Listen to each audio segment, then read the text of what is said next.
so what like first attracted you to psychology then? You know, like how did that go about? That's really interesting. So I wasn't all that attracted to psychology, to be honest, at first. I mean, I kind of did it as an undergraduate. My main subject was politics, political theory. And I also did, as part of that, I did psychology and history and philosophy, kind of backing it up, because it's a 4-year degree in Canada. And but when I wanted to do my PhD, and I wanted to do women in social movements, I wanted to do women in politics, definitely. Right. And I was looking around for where to do it, and I came across Rex Stainton Rogers, who I had whose work I had seen and who I'd run into kind of through the Autonomous University of Barcelona, where I knew some people. And he just seemed like a great supervisor for my work, but he was actually in social psychology at the University of Reading. So he was in the psychology department. So that's why I went to the psychology department to do my PhD. In talking to him about kind of my aspirations, about my research, he said, "Oh yeah, you could absolutely do that in psychology," which I had always conceived of as a politics topic. Yeah. Mm. And that was great. And and then once I was in psychology, I really loved, and I still do, and I tell my students this all the time, I love the way psychology is relevant to everything. Hmm. Yeah, just everything that you're studying. Psychology can have some kind of intervention or is relevant in some kind of way. So it really is a study of everything.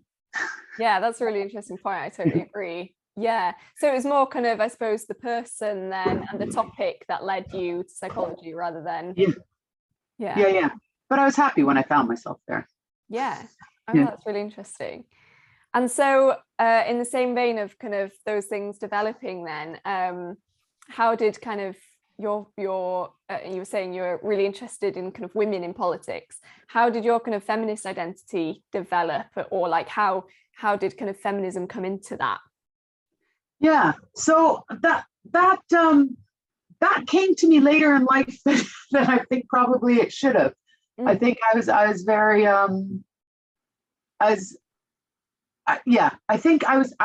I was very much embedded in a kind of neoliberal egalitarian discourse for a large part of my life.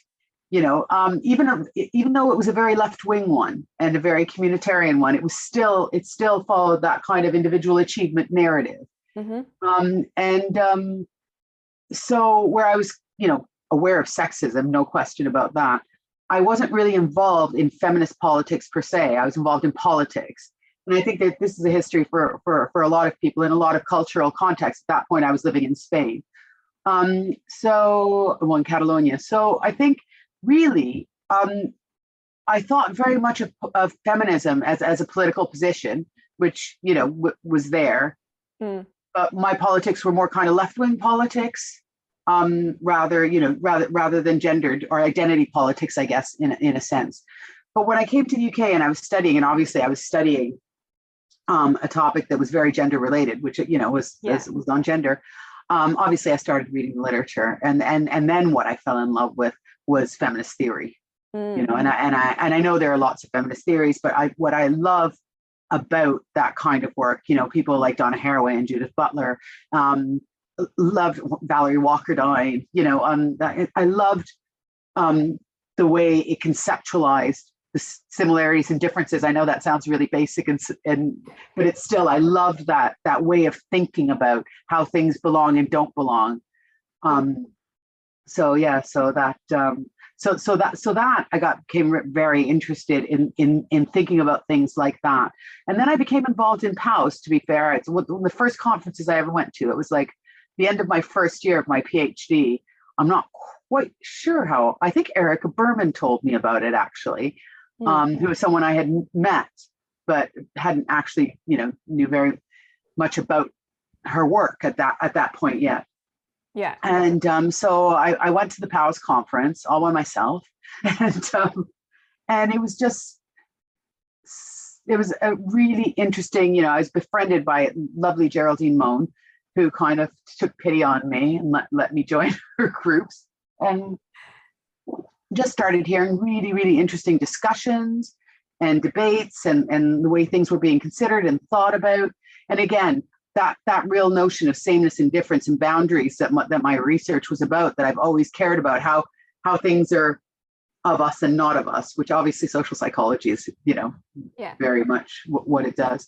So I found that really, really interesting. And that's where I met, lots of people that are in POWES and have been since. I mean, that first year, they had talks from, Paula Nicholson and Jane Usher and Celia Kitzinger and Sue Wilkinson and Erica Berman did a talk. And, so it was just like, oh my God, when you get that, that research where it's that somebody who's saying in POWES, it's like being in a room with your reading list. And it was very much that feeling of being in a room with your reading list, all these people that you want to read and know about. And there they are sitting beside you. And oh my God, what do you say? So